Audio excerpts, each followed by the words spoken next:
খোদা আমাকে মানুষ বানালো। আমি হতে চেয়েছিলাম বই, বাংলা বই, লাল মলাট। মোমের আলোয় বালকেরা আমাকে গলা ছেড়ে পাঠ করত। বাংলা বই, মোমের আলোয়। খোদা আমাকে মানুষ বানালো, কেউ পড়তে পারে না। এই কবিতার পর আসলে বই নিয়ে বলবার কিছু থাকে না। কবি ইমতিয়াজ মাহমুদের লেখা বই কবিতাটি দিয়ে শুরু করলাম আজকের কেওএসটিএল সকাল 24, কেননা আজ বই দিবস। এই তো মাত্র 2 মাস আগেই কিন্তু ফেব্রুয়ারি মাস চলছিল এবং পুরো বই মেলা জুড়ে বইয়ের গন্ধ এবং বই নিয়ে নানা রকমের কথা, নানা রকমের বই নিয়ে যত রকমের যা কিছু উদ্দেশ্য ছিল সেগুলো কিন্তু আমরা পুরো বই মেলা জুড়ে অসংখ্যবার শুনেছি। আজ বই দিবস। বই দিবসের মূলত উদ্দেশ্য আসলে কি? বই পড়া, বই পড়ার প্রতি সচেতনতা বৃদ্ধি করা এবং বই পড়ার যে বিকল্প নেই সেটি বারবার করে প্রজন্ম থেকে প্রজন্মান্তরে এটি কিন্তু মাথায় ঢুকে দেওয়া। বই ছাপানো, বইয়ের কপিরাইট সংরক্ষণ করা ইত্যাদি বিষয়েও কিন্তু জনসচেতনতা বাড়ানো বই দিবসের উদ্দেশ্য। 1995 সালের 23 এপ্রিল থেকে ইউনেস্কোর উদ্যোগে এই দিবসটি পালন করে আসছে সবাই। এই দিবসকে গুরুত্ব না দিলেও নিজেকে গুরুত্ব দিয়ে হলেও বই পড়ার অভ্যাসটি গড়ে তোলা খুবই জরুরি। বই পড়ুন, নিজের জীবন আরও বেশি সম্ভাবনাময়, আরও বেশি সুন্দর করে গড়ে তুলুন। শুভ সকাল সবাইকে। আমন্ত্রণ জানাই কেওএসটিএল সকাল 24-এ। আজ মঙ্গলবার 10 বৈশাখ 1431 বঙ্গাব্দ, আজ 23 এপ্রিল 2024 খ্রিস্টাব্দ এবং যথারীতি আপনাদের সাথে আছি আজ আমি তাসনুফা মোহনা। চলুন এবারে বই পড়া নিয়ে তো অনেক কথা হলো, আবহাওয়ার পরিস্থিতি জেনে আসা যাক। গত কয়েকদিন যাবৎ বৈশাখ মাসের যে আবহাওয়া সেটি এতটাই টালমাটাল যে প্রতিদিন মানুষ যেন সন্দিহান আজ কি অবস্থা হবে, আজ সকাল থেকে বা হঠাৎ করে আবহাওয়াটা পরিবর্তিত হয়ে যাবে কিনা। আর সেই জন্যই আপনাদেরকে জানাবো গত 24 ঘন্টার আবহাওয়ার তথ্য, আজকের সারাদিনের আবহাওয়ার পূর্বাভাস। ঢাকায় গেল 24 ঘন্টায় সর্বোচ্চ তাপমাত্রা শনাক্ত হয়েছে 37.8 ডিগ্রি সেলসিয়াস, সর্বনিম্ন তাপমাত্রা ছিল 29.3 ডিগ্রি সেলসিয়াস।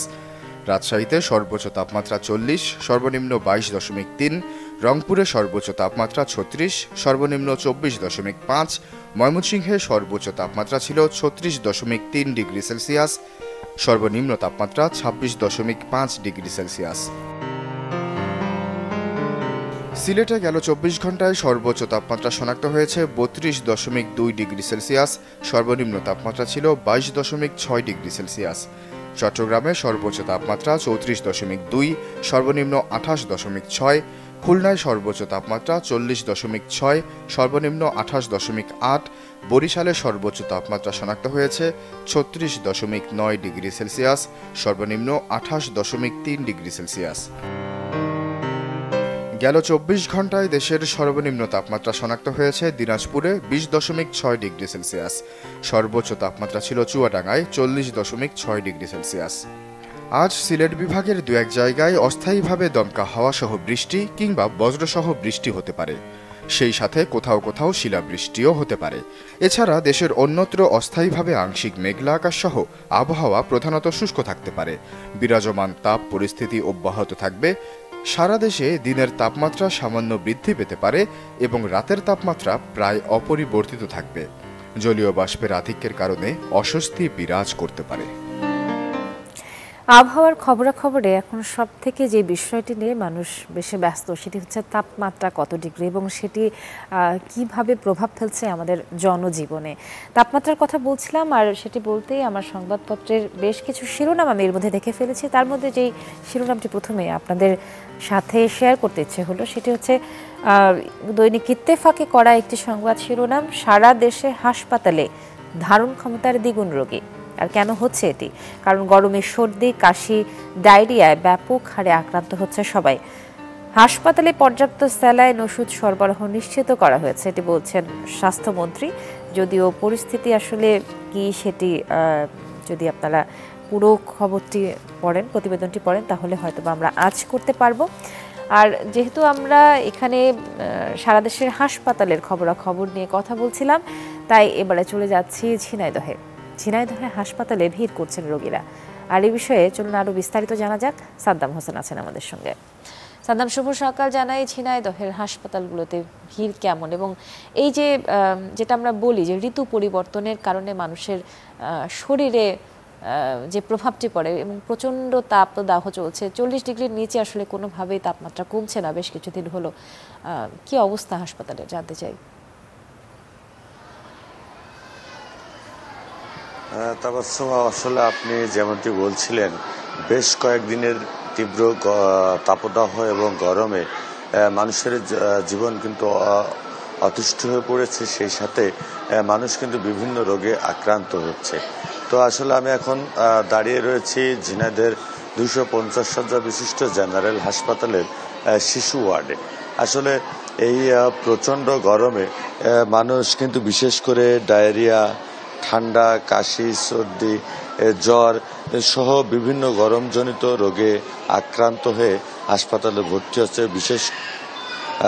বিশেষ করে যে শিশু ওয়ার্ড রয়েছে, এই শিশু ওয়ার্ডের 40 বেডের বিপরীতে দ্বিগুণ রোগী তারা ভর্তি থেকে চিকিৎসা সেবা নিচ্ছে, এবং রোগীরাও কিন্তু পর্যাপ্ত বেড না থাকায় তারা মেঝোতে থেকেই চিকিৎসা সেবা নিচ্ছে। আর চিকিৎসকরা বলছেন যে তাদের এই হাসপাতালে নার্স, ডাক্তার সংকট থাকায় অতিরিক্ত রোগী ভর্তি হওয়ার ফলে তাদেরও কিন্তু চিকিৎসা দিতে বেশ হিমশিম খেতে হচ্ছে। আর বিশেষ করে যে ঠান্ডার এই গরমজনিত রোগে যে ধরনের রোগ হচ্ছে, ডায়রিয়া, ঠান্ডা, জ্বরের, সেই রোগের কিন্তু যে ঔষধ এই হাসপাতালে আছে এবং হাসপাতাল থেকে সরবরাহ করা হচ্ছে।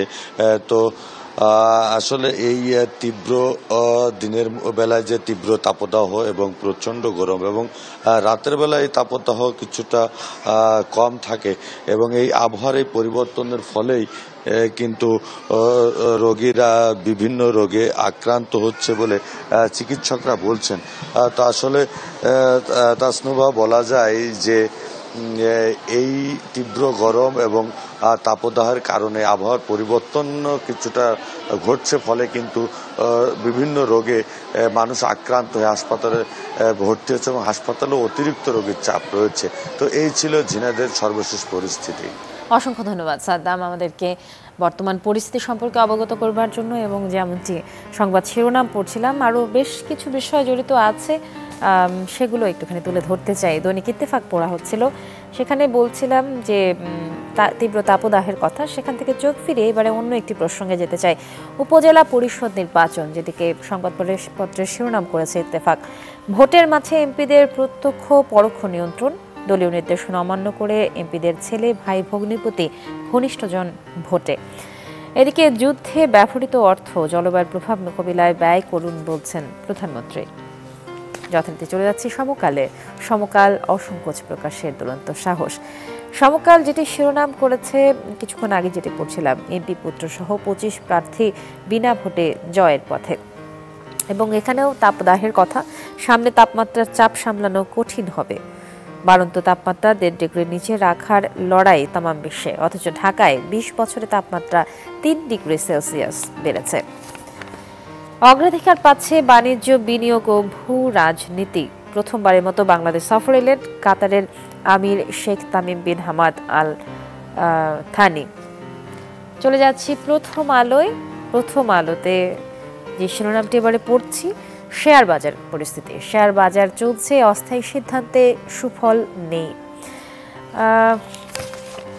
ঢাকাবাসীকে ভোগাচ্ছে জমে থাকা তাপ ও প্রবাহ, গাছপালা ও জলভূমি কমে যাওয়া এবং বায়ু প্রবাহে জায়গা না রেখে ভবন নির্মাণের কারণে শহরে দিনের তাপ জমা হয়। এদিকে বিশ্বব্যাংকের প্রতিবেদনে বলা হচ্ছে, ইন্টারনেট ব্যবহারে পিছিয়ে বাংলাদেশ। স্মার্টফোনের ব্যবহার, ইন্টারনেটের গতি ইত্যাদি ক্ষেত্রেও বাংলাদেশ পিছিয়ে। এগিয়ে ইন্টারনেটের আওতা, দাম ও ডিজিটাল লেনদেন। আর যেহেতু আজ মঙ্গলবার, আপনারা সবাই জানেন যে সপ্তাহের মঙ্গলবারে প্রথম আলোর সঙ্গে নকশা থাকে, তো যারা আসলে নকশা সংগ্রহ করতে ভালোবাসেন তারা সংগ্রহ করে নেবেন আজকের প্রথম আলো। কালের কণ্ঠ পড়ছে এবারে, আংশিক নয় পুরো সত্য। বেনজিরের সম্পদ অনুসন্ধানে দুদক, অনুসন্ধান কমিটি গঠন। আর বেনজিরের দুর্নীতির অনুসন্ধান চেয়ে হাইকোর্টের রিট। জলবায়ু পরিবর্তনের প্রভাব মোকাবিলায় 6 প্রস্তাব প্রধানমন্ত্রীর। এদিকে বৃষ্টির অভাবে উত্তপ্ত এপ্রিল আবহাওয়া পরিস্থিতি, আরও 3 দিনের সতর্কতা। স্বাভাবিকের চেয়ে 68% কম বৃষ্টি, এই মাসে খুব বেশি বৃষ্টির সম্ভাবনা নেই।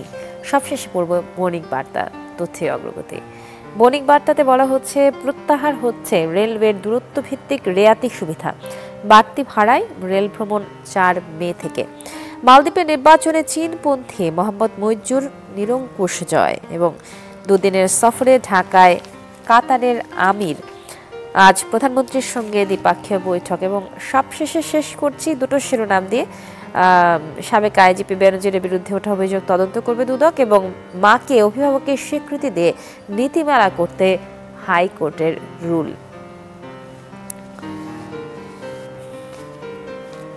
এই ছিল আজকের সংবাদ শিরোনাম।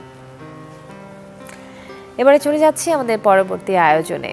গতকালকে আমরা, যেটি ছিল ধরিত্রী দিবস বা আর্থ ডে, আমরা বলছিলাম যে পৃথিবী এখন জলবায়ু যে সংকটে আছে, তাপমাত্রা তাপদাহ নিয়ে আমরা প্রত্যেকেই যেভাবে জনজীবন বিপর্যস্ত আমাদের, আর সেই পরিস্থিতি নিয়ে কথা বলতে গিয়ে আমরা কিন্তু বলেছি যে পানির লেয়ার অনেক বেশি কমে গেছে নিচে।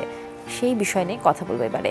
রাজবাড়ীর চর উপজেলায় পানির তীব্র সংকট চলছে, শুকিয়ে গেছে জলাশয়, নলকূপ থেকেও উঠছে না পানি।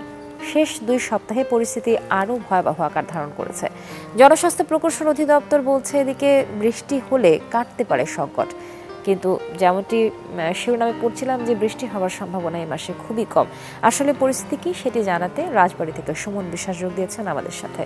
সুমন, শুভ সকাল আপনাকে। রাজবাড়ির যে পরিস্থিতির কথা আমরা শুনছিলাম যে পানির লেয়ার অনেক বেশি নিচে চলে গেছে এবং মানুষজন আসলে মিঠা পানির সংকট অনেক বেশি বাড়ছে তাপদাহে, কি পরিস্থিতি? তাসনুবা, শুভ সকাল আপনাকেও। সারা দেশের মতো রাজবাড়িতেও কিন্তু এই তীব্র তাপদাহ এবং এই রোদ্দুরে জনজীবন তো বিপর্যস্ত। পাশাপাশি যে সমস্যাটি প্রবল আকার ধারণ করেছে সেটি হলো পানির একটা সংকট। 4 উপজেলায় আমরা যেটি দেখেছি যে হ্যান্ড যে টিউবওয়েলগুলো রয়েছে তার কোনোটিতেই পানি উঠছে না। এখন জনস্বাস্থ্য প্রকৌশল বিভাগ যেটি বলছে যে পানির স্তর 25 ফিটের নিচে নেমে গেলে হ্যান্ড টিউবওয়েলে পানি ওঠা সম্ভব না।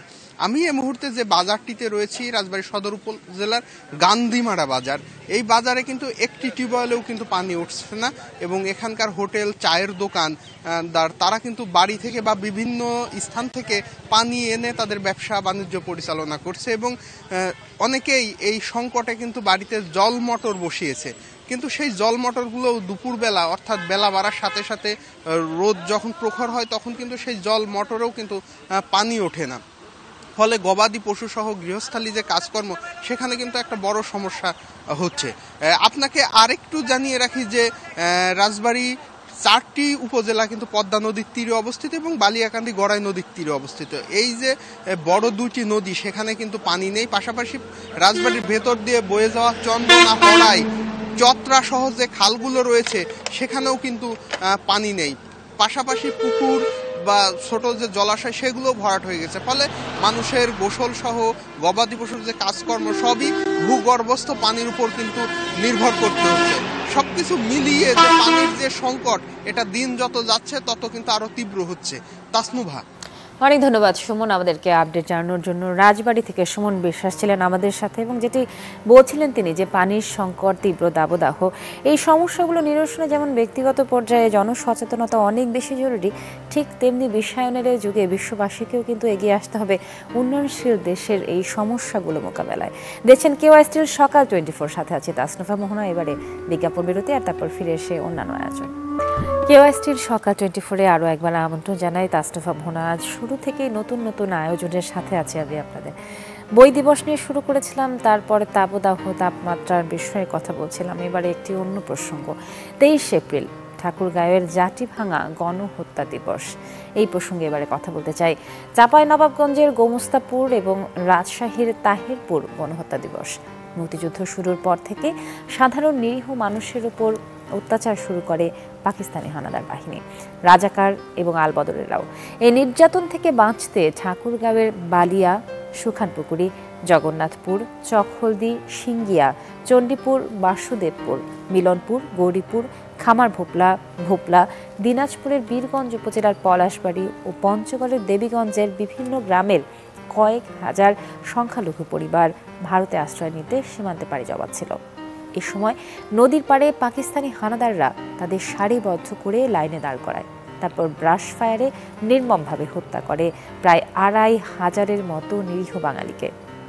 ঠাকুরগাঁওয়ের জাটিভাঙা গণহত্যা নিয়ে আরও জানাতে আমাদের সঙ্গে এবারে যুক্ত হচ্ছেন ফাতেমাতুস সুগরা। ফাতেমা, শুভ সকাল জানাই। যে প্রসঙ্গে দর্শকের সঙ্গে আলাপ করছিলাম, আসলে একটা গল্প বলছিলাম, সেই গল্পের রেশ ধরে বাকিটা আপনার কাছ থেকে শুনতে চাই। এই গণহত্যা দিবস নিয়ে যদি আমাদেরকে আরো ইতিহাসের পুনরাবৃত্তি করতেন। হ্যাঁ তাসনুভা, শুভ সকাল। আজ ঠাকুরগাঁয়ের ঐতিহাসিক জাঠিভাঙ্গা গণহত্যা দিবস, এটি আসলে খুব হৃদয় বিদারক। আমি এখন আছি ঠাকুরগাঁয়ের চকহলদি গ্রামে। এই গ্রামের শতাধিক পরিবারে কিন্তু এখনও তখন স্বামীহারারা এখনও জীবিত আছে, 50টি পরিবারের মতো। তারা কিন্তু মানবেতর জীবনযাপন করছে। এই চকহলদি গ্রামের যে পুরুষ সদস্যদের মারা হয় তখন সময়ে জাঠিভাঙ্গা এলাকায়, তো সে কারণে এই গ্রামটির নাম কিন্তু এখন বিধবা পল্লীতে পরিণত হয়েছে যুদ্ধ পরবর্তী সময়ে। এবং এই গ্রামে এখন পর্যন্ত কিন্তু 50 জন বিধবা রয়েছে। আমি যদি আপনাদেরকে একটু দেখাই তাসনুভা, যে এই বিধবাদের কিন্তু স্বাধীনতার 53 বছর পরেও তাদের কিন্তু ভাগ্যের কোনো পরিবর্তন ঘটেনি। মূলত যে সমস্যাটা তাসনুভা, যে 1971 সালের মুক্তিযুদ্ধে যারা সংগ্রাম করে মুক্তিযোদ্ধারা কিন্তু তাদের প্রাপ্যটুকু কিছুটা পেয়েছে বা সরকারি সহযোগিতা পেয়েছে, কিন্তু যাদের রক্তের বিনিময়ে এই স্বাধীনতা আমরা অর্জন করেছি, যেই শহীদদের রক্তের বিনিময়ে, সেই শহীদদের কিন্তু সঠিক তালিকা এখনো করা হয়নি। যে কারণে এই শহীদ পরিবারগুলো কিন্তু এখনো মানবেতর জীবনযাপন করছে। কেউ ভিক্ষাবৃত্তির সঙ্গে জড়িত, কেউ বা কৃষিকাজের সঙ্গে জড়িত। তো এখানকার প্রতিটি বিধবার কিন্তু আলাদা আলাদা গল্প রয়েছে, কষ্টের গল্প। তখনকার দিনে স্বামীহারা, তারপর বাবাহারা, ভাইহারাদের কষ্টের কিন্তু শেষ নেই। সেই স্মৃতিগুলো এখনও তাদেরকে তাড়িত করে বেড়ায়। তো প্রতি বছর কিন্তু জাঠিভাঙ্গায় সন্ধ্যায় প্রদীপ প্রজ্বলন করা হয়। আমি জেলা প্রশাসকের সঙ্গে কথা বলেছি তাসনুভা, তিনি যেটা জানিয়েছেন যে এই বিধবাদের কিন্তু তালিকা করে তাদের সাহায্য প্রদান করার ব্যবস্থা জেলা প্রশাসক নেবেন, এবং প্রশাসনের পক্ষ থেকে প্রতি বছর জাঠিভাঙ্গায় কিন্তু ফুল দিয়ে শ্রদ্ধা নিবেদন করা হয় এবং মোমবাতি প্রজ্বলন করা হয়। তো এই অনুষ্ঠানে কিন্তু এই বিধবারাও সামিল হয়, তারাও যায় তাদের স্বামীর স্মৃতিকে আঁকড়ে ধরার জন্য, তাদের স্বামীর স্মৃতিটুকু কে স্মরণ করে তারাও কিন্তু শ্রদ্ধা নিবেদনের জন্য প্রতি বছরই জাঠিভাঙ্গায় যায় এবং তারা তাদের পূজা অর্চনা করে। তো ঠাকুরগাঁয়ের এই জাঠিভাঙ্গায় কিন্তু একটি বধ্যভূমিও রয়েছে। এই বধ্যভূমিটি কিন্তু তখনকার এই ২৫০০ শহীদদের রক্তের কিন্তু এই জাঠিভাঙ্গার পাশে যে পাথরাজ নদী আছে সেটি কিন্তু রক্তে রঞ্জিত হয়েছিল।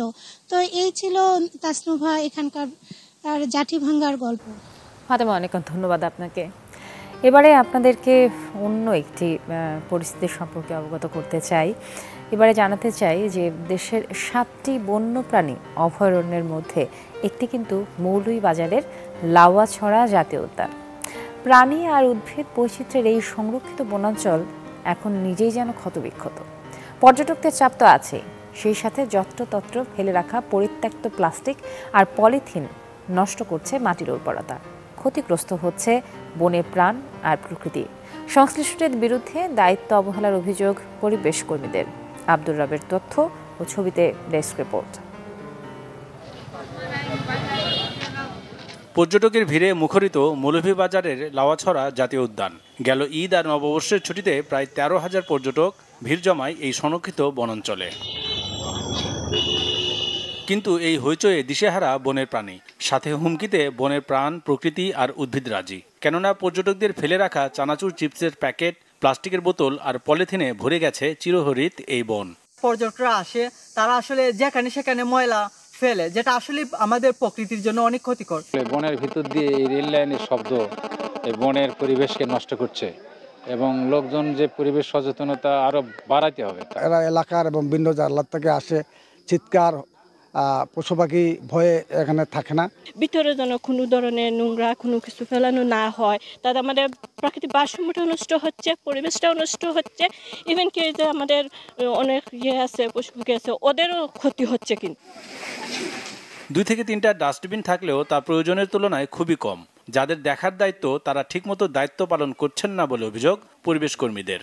লাউয়াছড়ায় কতজন লোক পর্যটক সেখানে অ্যালাউ হবে তার একটি নির্দিষ্ট সংখ্যা নির্ধারণ করা উচিত। এটা যদি আমরা না করি তাহলে লাউয়াছড়ায় এইভাবে যে হাজার হাজার মানুষ যদি ঢুকে, তাহলে সেখানে যে প্রাণ প্রকৃতি আছে তাদের জন্য সেটা হুমকি স্বরূপ। এবং এখানে যে বিনগুলি আছে সেটা খুবই অপর্যাপ্ত, এবং যারা এখানে দায়িত্বে আছে তাদেরও সেখানে ভূমিকাটা সেইভাবে লক্ষণীয় ছিল না। যদিও যেখানে সেখানে পলিথিন, প্লাস্টিক না ফেলতে পর্যটকদের পরামর্শ দেওয়ার দাবি টুরিস্ট পুলিশের। যারা বাইরে থেকে ঘুরতে আসে, প্লাস্টিক, পলিথিন, বর্জ্য এগুলা নির্দিষ্ট স্থানে ফেলার জন্য আমরা অনুরোধ করি। আসলে এগুলা পরিবেশের ভারসাম্য নষ্ট করার জন্য এগুলা যথেষ্ট। যে ব্যাগ, পলিথিন এগুলা তাদের বলার পরেও নির্দিষ্ট বিন আছে, আমরা যে বিনের ব্যবস্থা আছে এগুলো এখানে ফেলার জন্য আমরা অনুরোধ করলে ওনারা এই কাজ করে আর কি। কমলগঞ্জ উপজেলাধীন এই সংরক্ষিত বনাঞ্চলটিকে সরকার 1996 সালে জাতীয় উদ্যান ঘোষণা করে। অসংখ্য বিরল ও বিপন্ন প্রজাতির বন্যপ্রাণীর প্রজনন ও আবাসস্থল এই বন। Desk report, channel 24। সব মিলিয়ে আমাদের এবারের ধরিত্রী দিবসের প্রতিবাদ্য কিন্তু ছিল প্লাস্টিক ভার্সাস প্ল্যানেট। এই বিষয়টা আমাদেরকে মাথায় রাখা অতীব জরুরি। এদিকে রবীন্দ্রনাথ ঠাকুর একটা কথা বলে গেছেন বই পড়া নিয়ে, অতীত এবং বর্তমানের মধ্যে সাঁকো হচ্ছে বই পড়া। তাই বই পড়া জীবনে কতটা জরুরি এটা যেন প্রতি পদে পদে আমরা আরও বেশি অনুধাবন করছি এই বিশ্বায়নের যুগে। সেই সঙ্গে জাতি ভাঙার যেই ইতিহাস আমরা শুনছিলাম মুক্তিযুদ্ধের, সেই সময় ক্ষতিগ্রস্ত পরিবারদেরকে দেখছিলাম, তাদের প্রতি কর্তৃপক্ষের আশু দৃষ্টি কামনা করছি। এবং তাপদাহের কারণে পরিস্থিতি দিনকে দিন যে বিকল হচ্ছে, সেই জন্য জনসচেতনতা অবশ্যই জরুরি, সেটা যেন আমরা মাথায় রাখি। আজকের মতো কেউ আসলে সকাল 24 থেকে বিদায় নিচ্ছি। তাসনুভা মোহনা, দেখা হোক আবারও। শুভ সকাল আরও একবার।